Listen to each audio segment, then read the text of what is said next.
Magandang araw mga kaibigan. Bigyan natin ng reaction opinion itong Facebook reel posted by Ernie Roy Pele.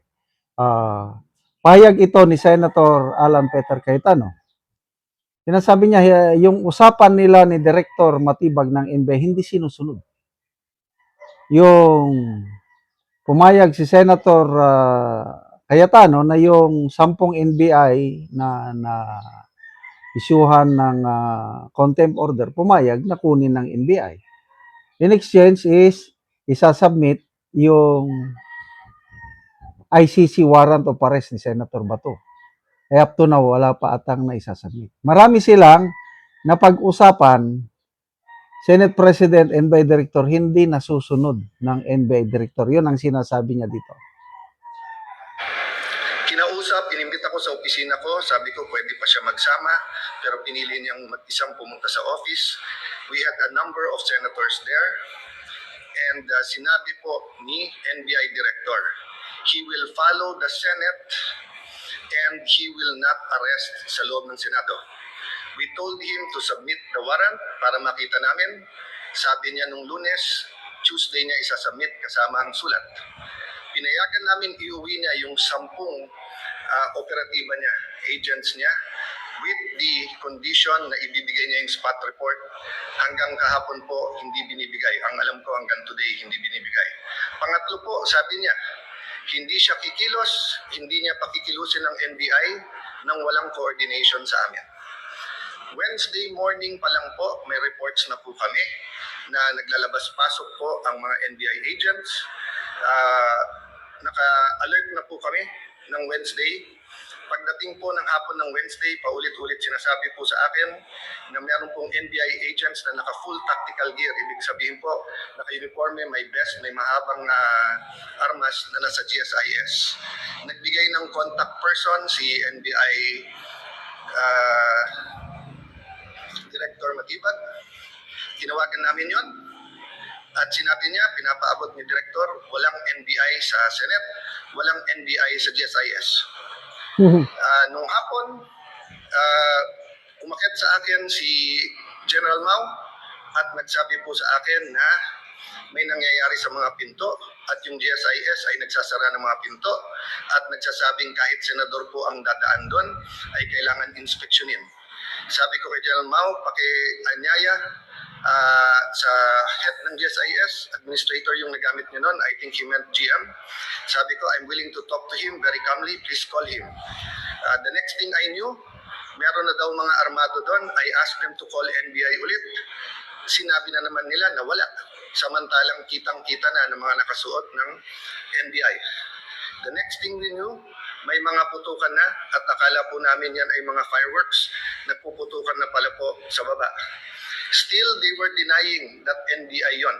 Kahit na yung mismong winarningan nila ay nagsabing NBI sila. So please look at the context. Alam natin under siege nung Monday or nasa loob ng Senado ang mga NBI. Alam po natin na nakipaghabulan sila. Gina-justify pa dahil ito daw po ang paraan na mag-arrest. Pagkatapos pinangako sa amin na wala daw pong NBI sa paligiran. Mindanao ako. Yun. So, salamat Senator Alan Peter Cayetano. Ito ngayon, labanan na ng narratives. Labanan ng public opinion. Maraming mga lumalabas na narrative sa kabila, sinisira ang Senado. At maganda itong ginagawa ni Senator Cayetano.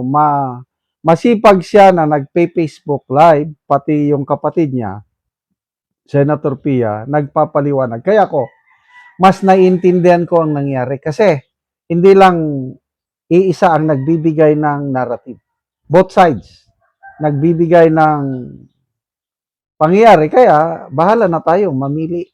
Ako, mas naniniwala ako dito sa sinasabi ni Senator Alan Peter Cayetano. NBI, wala na.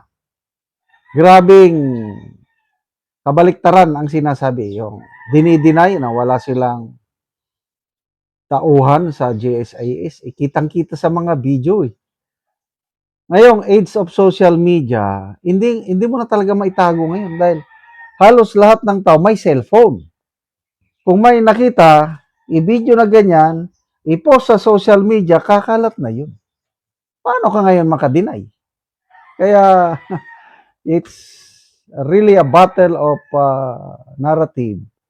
At tingnan natin sino ang mananaig. Sa experience ko, ang kadiliman o pagsisinungaling ni minsan hindi pananalo sa liwanag o katotohanan.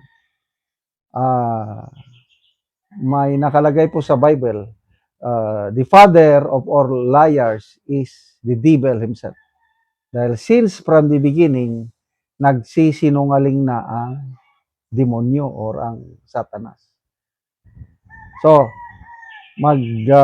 pasalamat ako sa Diyos na inalaw niya na magkaroon ng change of leadership sa Senate at meron na tayong isang Senate President na may takot sa Diyos.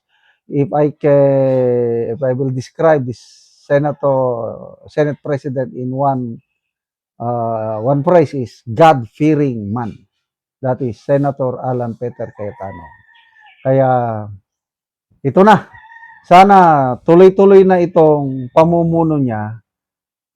Although may mga rumors na aagawin ng kabila ang leadership, kailang sa ngayon lumalabas may balita. I hope totoo na sa Lunes mayroong 2 o hanggang 3 na senador na sasama na sa Brave 13.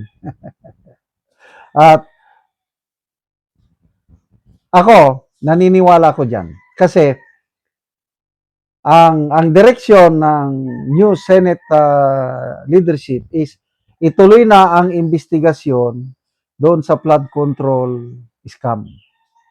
May mga senador na yun ang gusto na natigil lang ang investigasyon noong panahon ni Lacson dahil nakakapagtaka, nag-iba na ang ihip ng hangin, ihip direksyon ng chairman ng Blue Ribbon, Senator Lacson. Ngayon, na nagbago ang Senate leadership, sigurado, wala nang pagtatakpan yan. Ipapatawag lahat ang mga importanteng witnesses at yan na nga, dyan sila natatakot ngayon sa no holds barred na investigasyon. Ang taong bayan, makakaasa po tayo, magkakaroon na po tayo ng hustisya sa darating na mga linggo at buwan. Salamat mga kaibigan sa inyong pagsubaybay sa channel nito. Nakakatulong kayo ng malaki sa tribong Talanding ng Bukidnon dahil ang income natin sa channel nito is pantulong po sa tribo. Namimigay tayo ng libreng yero at pako para makapagpatayo sila ng mas maayos na tirahan. Panoorin niyo ang video na ito. Ni anak ko diri sa balay sa Natabangan ug Giro. So mao na ni ang iyang balay nga pag-atupan karon.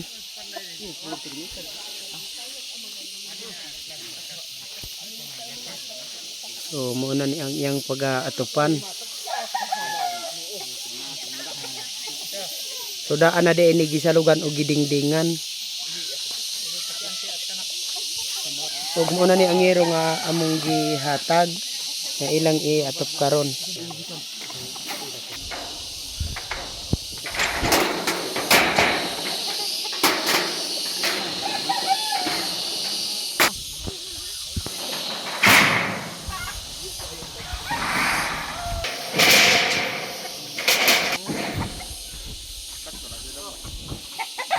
Sino pa na ni yan sa manday ni video instrument elementar.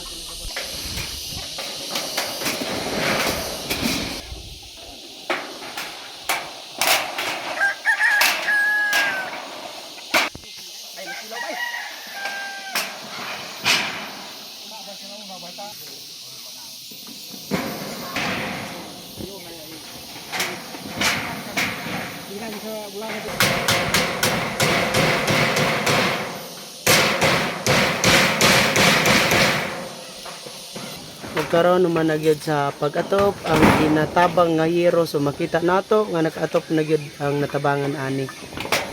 Sa Ginoo nga ninabangan kog sing nga nakatok na gyud ko nga di na kumula na. So kwarta taman ra gyud sa pagkaon.